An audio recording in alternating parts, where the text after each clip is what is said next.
Hello dear students, welcome to my YouTube channel. बेटा on the demands of student आज हम कौन सा टॉपिक करने जा रहे हैं? Construction of reduced grammar. बेटा कंस्ट्रक्शन ऑफ रिड्यूस्ड ग्रामर में क्या है, दो स्टेप्स परफॉर्म होंगे। फर्स्टली जिसमें हम चाहे बेटा कितने भी वेरिएबल्स दिए हुए हैं, हम न्यू वेरिएबल फाइंड आउट करेंगे and those variable are represented by the V and dash and उन वेरिएबल्स के बेस पे हम नई प्रोडक्शन फाइंड आउट करेंगे। Those production are known as the P dash.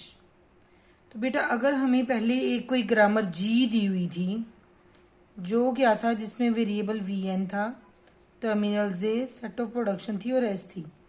अब इसी के बेस पे हम एक नई ग्रामर बनाएंगे that is known as a G dash और नए वेरिएबल्स होंगे that are known as a V N dash. Terminal same रहेंगे बेटा।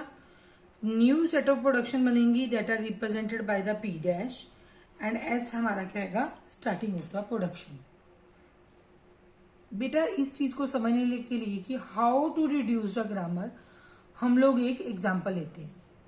Find a reduce grammar equivalent to the grammar G whose production हमें दी है S approaches to A B slash का मतलब क्या होता है बेटा, there are two production, S approaches to A B and S approaches to C A.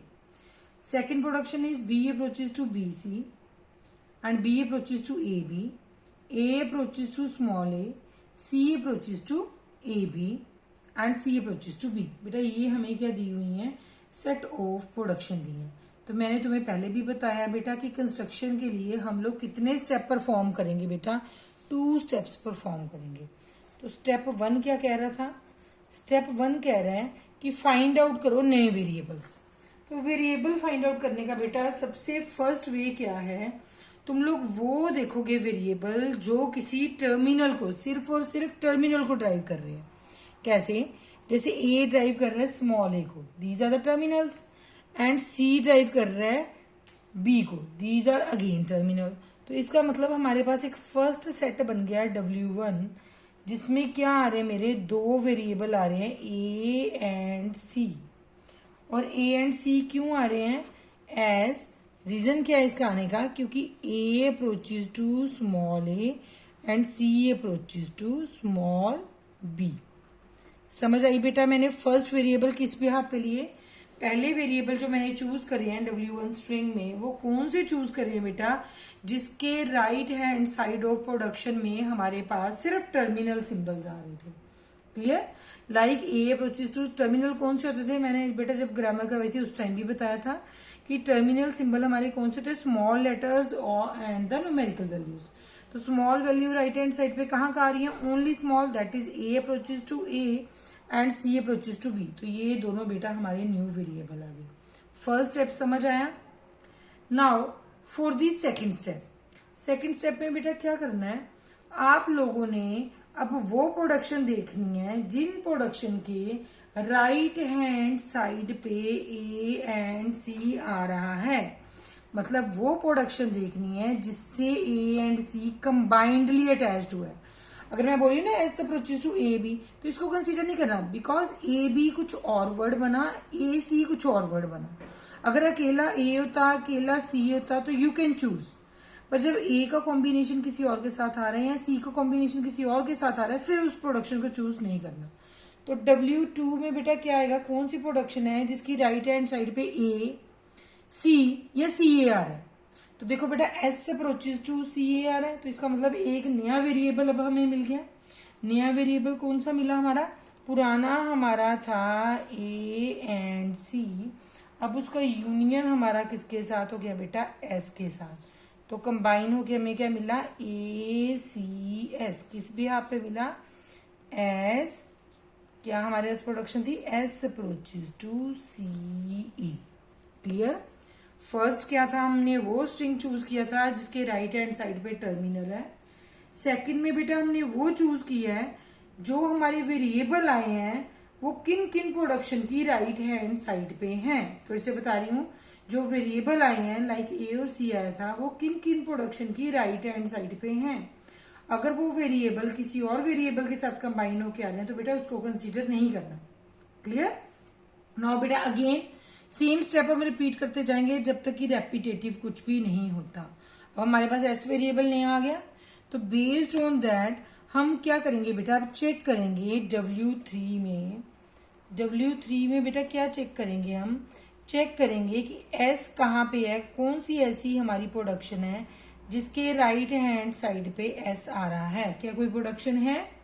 No, नहीं है। तो दिस मीन्स इसका यूनियन हम किसके साथ ले रहे हैं, फाई के साथ। तो आंसर तो बेटा सेम ही आए क्योंकि हमारे पास तो वही बचे। This is equivalent to our ACS, क्योंकि हमारे पास कोई प्रोडक्शन ही नहीं है जिसके राइट हैंड साइड पे S है। समझ आई बेटा? अब ध्यान से देखो, जो हमारा स्ट्रिंग W2 था और जो हमारा स्ट्रिंग W3 है वो दोनों के आ रहे हैं सेम। क्या बोल रही हूं मैं, जो स्ट्रिंग हमारा W3 है दैट इज इक्वलेंट टू क्या आ रहा है बेटा, स्ट्रिंग W2। W3 और W2 इक्वल आ रहा है, तो this means here we have to stop. Clear? तो इसके अकॉर्डिंगली बेटा हमारी नई प्रोडक्शन जो आई वो कौन कौन सी आई, P डैश देखो कौन कौन सी आई बेटा। सबसे पहले हमारी S के अकॉर्डिंग कौन सी आ रही है, S approaches to CA। A के अकॉर्डिंग कौन सी आ रही थी, A approaches to small a। C के अकॉर्डिंग कौन सी आ रही थी, C approaches to small b। These are the productions. Clear बेटा? Understand this, how production is formed. Clear? तो अब स्टेप 2 क्या कर रहा था, स्टेप 2 कह रहा था नई प्रोडक्शन बनाओ। हमने नई प्रोडक्शन फाइंड आउट कर ली कि कौन सी हमारी प्रोडक्शन है जो हम कंसीडर कर रहे हैं। क्लियर? तो इसके बेस पे बेटा जो हमारी ग्रामर बनी है अब, दैट ग्रामर इज, क्या हमारी ग्रामर बनी है, ध्यान से देखो ग्रामर क्या बनी बेटा, G डैश, नई वेरिएबल G डैश। पहले हमें G में ये दिया हुआ था, G डैश में देखो सेट ऑफ वेरिएबल्स कौन से आएंगे बेटा, अकॉर्डिंग टू दिस रिड्यूस किया हुआ था A, C and S। Terminals हमारे कौन से आए, टर्मिनल हमारे दो ही आ रहे हैं इन प्रोडक्शन में, these are known as a terminal. कौन से आए बेटा, A एंड B। प्रोडक्शन को हमने P डैश लिख दिया एंड S क्या लिख दिया, where P dash consist of, P dash में कौन सी प्रोडक्शन आई थी बेटा, P डैश में आई थी S approaches to CA, A approaches to small a and C approaches to small b। Hope student you understand how to reduce the grammar. बेटा फिर से बता रही हूँ, सबसे पहले हमने क्या करना है, इस क्वेश्चन को 2 स्टेप्स में सॉल्व करना है। फर्स्ट स्टेप में हम लोगों ने नए वेरिएबल फाइंड आउट करने हैं, सेकंड स्टेप में हम लोगों ने उन वेरिएबल्स के बेस पे प्रोडक्शन फाइंड आउट करनी है। वेरिएबल फाइंड आउट करने का फर्स्ट वे आउट क्या है, सबसे पहले वो चेक करो जिनकी प्रोडक्शन की राइट हैंड साइड पे टर्मिनल आ रहे हैं, उन वेरिएबल्स को कंसीडर करो। नेक्स्ट स्टेप में चेक करो वो प्रोडक्शन जिसमें ये जो वेरिएबल आए हैं वो ड्राइव हुए हैं, मतलब जिनकी वो प्रोडक्शन जिनकी राइट हैंड साइड पे A, C या AC आ रहा हो। जैसे इस क्वेश्चन के अकॉर्डिंग S में आ रहा था, उसका यूनियन परफॉर्म कर दो। Then again check for the S। मान लो S का आ जाता बेटा कोई वेरिएबल, फिर आगे जो नया वेरिएबल आता उसको अगेन चेक करते। कब तक रिपीट करते रहना है, जब तक कि 2 सबस्ट्रिंग हमारी जो है सेम नहीं आए। लाइक यहाँ पे according to this question W3 and W2 के आगे थे इक्वल आगे, तो बेटा here we stop the process. तो नई प्रोडक्शन भी आ गई हमारे पास, तो नई जो ग्रामर आई उसके अकॉर्डिंग वेरिएबल्स कौन से आगे रिड्यूस्ड ग्रामर के, दैट इज ACS। यहाँ पे लिख सकते हो G dash is reduced grammar. बेटा ये हमारी रिड्यूस्ड ग्रामर है। टर्मिनल AB है, PS क्या है, production, new production and S क्या है, starting symbol. Hope you understand how to reduce the grammar. If you understand, like the topic, subscribe the channel, share with your friends so that they also avail the services, and beta also give your valuable comment. Clear? Thank you.